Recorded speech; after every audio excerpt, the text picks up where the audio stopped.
Yeah, I think I'm about to do some hating today. It's something to be hating day today.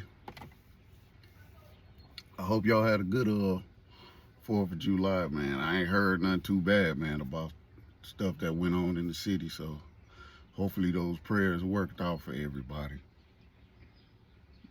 I took it in early. I just sat in the bed and just listened to the fireworks last night. They was going off, man, to about 2, 3 o'clock in the morning. But what I wanted to talk about, I had something I wanted to talk about. Uh,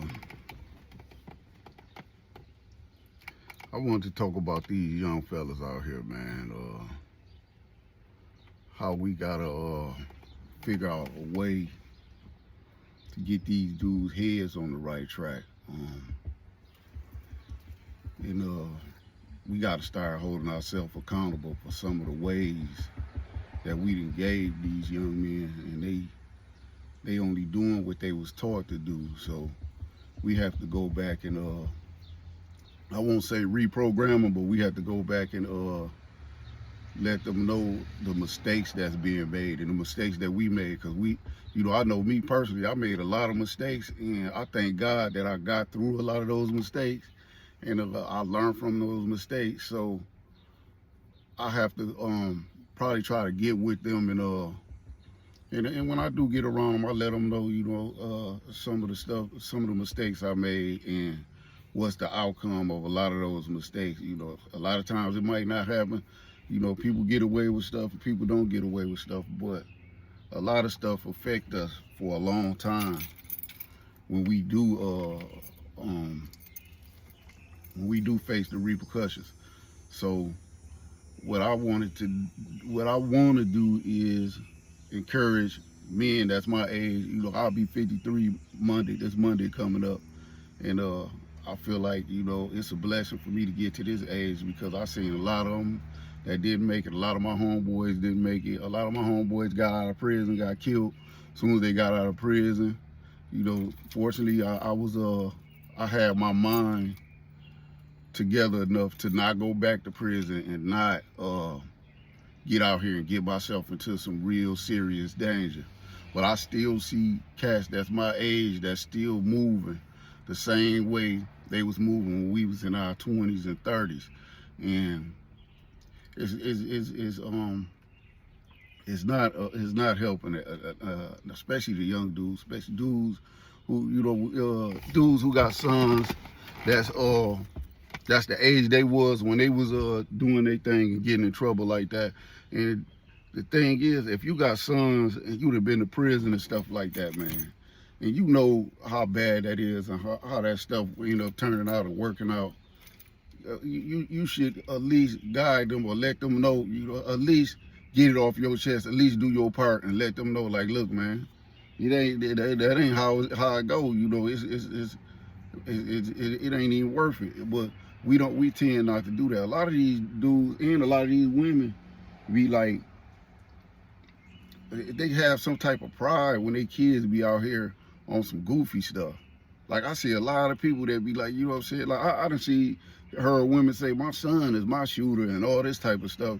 And but it's not only the women, it's the men too, because we allow this stuff and we don't put the energy into especially our sons, man. We got to put that energy into, and they not gonna like us because they feel like they men.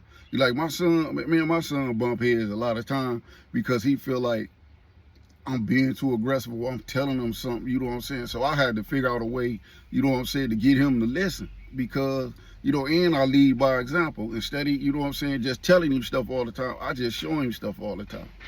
Because I know, and I can see the stuff that he done been through, that he's going through. I know already been there, and I try to navigate him through that. But I also try to do it too, because he's a man. He in his mid-20s, so I have to try to put it to it, because he be, men be, once you become a certain age and you feel like you can take care of yourself, you have a certain pride about yourself. And sometimes we let that get in the way. Our pride will get in the way of us listening and learning. And that's how you have to You know, sometimes a lot of us have to relearn our kids, man, to learn what they going through and know what they going through, and try to help them navigate through some of this stuff that they going through. But you got, it's the way you approach them, because once they become men, they're gonna try to act like men. You know, and being a man is a good thing to me. If you want to be your own man, I want you to be your own man. But take this little bit of advice that I got for you, so you won't bump your head the way I bump my head. You know, I don't want my sons to be in prison or nothing like that. It's a lot of stuff I don't want and I ain't gonna be able to control a lot of stuff that they do, because I wasn't able to be controlled to the fullest. But if I can help them, and if I can lead them in the right direction and encourage them to do something the right way, instead of always, you know what I'm saying? Because I ain't never, I ain't putting no gun in my sons or my nephew's hands or nothing like that. I'm not doing that. I'm gonna always try to discourage them, like, hey, just leave it alone and stay away from those people or something like that. You know, I ain't saying don't protect yourself. You know what I'm saying? But if you're gonna go get a gun, go downtown to get your license and make sure you legit. So when you do have to defend yourself, you know, you at least got a fighting chance. But I don't encourage you to be out here doing it. And if you gotta have a gun with you, you don't need to be in those. You don't need to be in those surroundings anyways. You don't need to surround yourself with that type of stuff. If you always gotta carry a gun, that's dangerous. But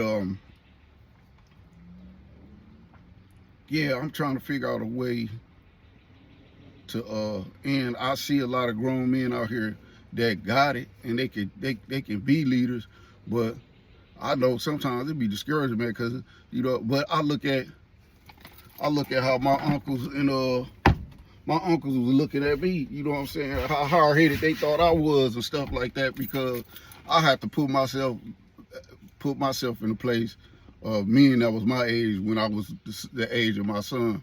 And when they was telling me stuff, and it was going in one ear and out the other ear, but I was looking at the look on their face, how they was like, man, you know what I'm saying, forget that little nigga. He ain't finna listen. Let him get what he got coming to him. And a lot of times you get what you got coming to you. You know, it's just by the grace of God that I have more than what I should have got. So I don't know, man. We gotta figure these young dudes out, man, and try to keep them alive, man, cause we gonna need them.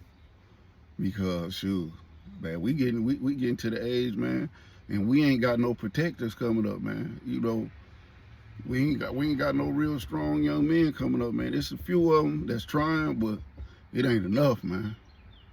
It ain't enough, man. And that's on the black and white side. The country is not we not raising strong men, man. We raising weak men, sensitive men that can't, you know, they get in their feelings if you tell them something. And oh man, we need some men out here.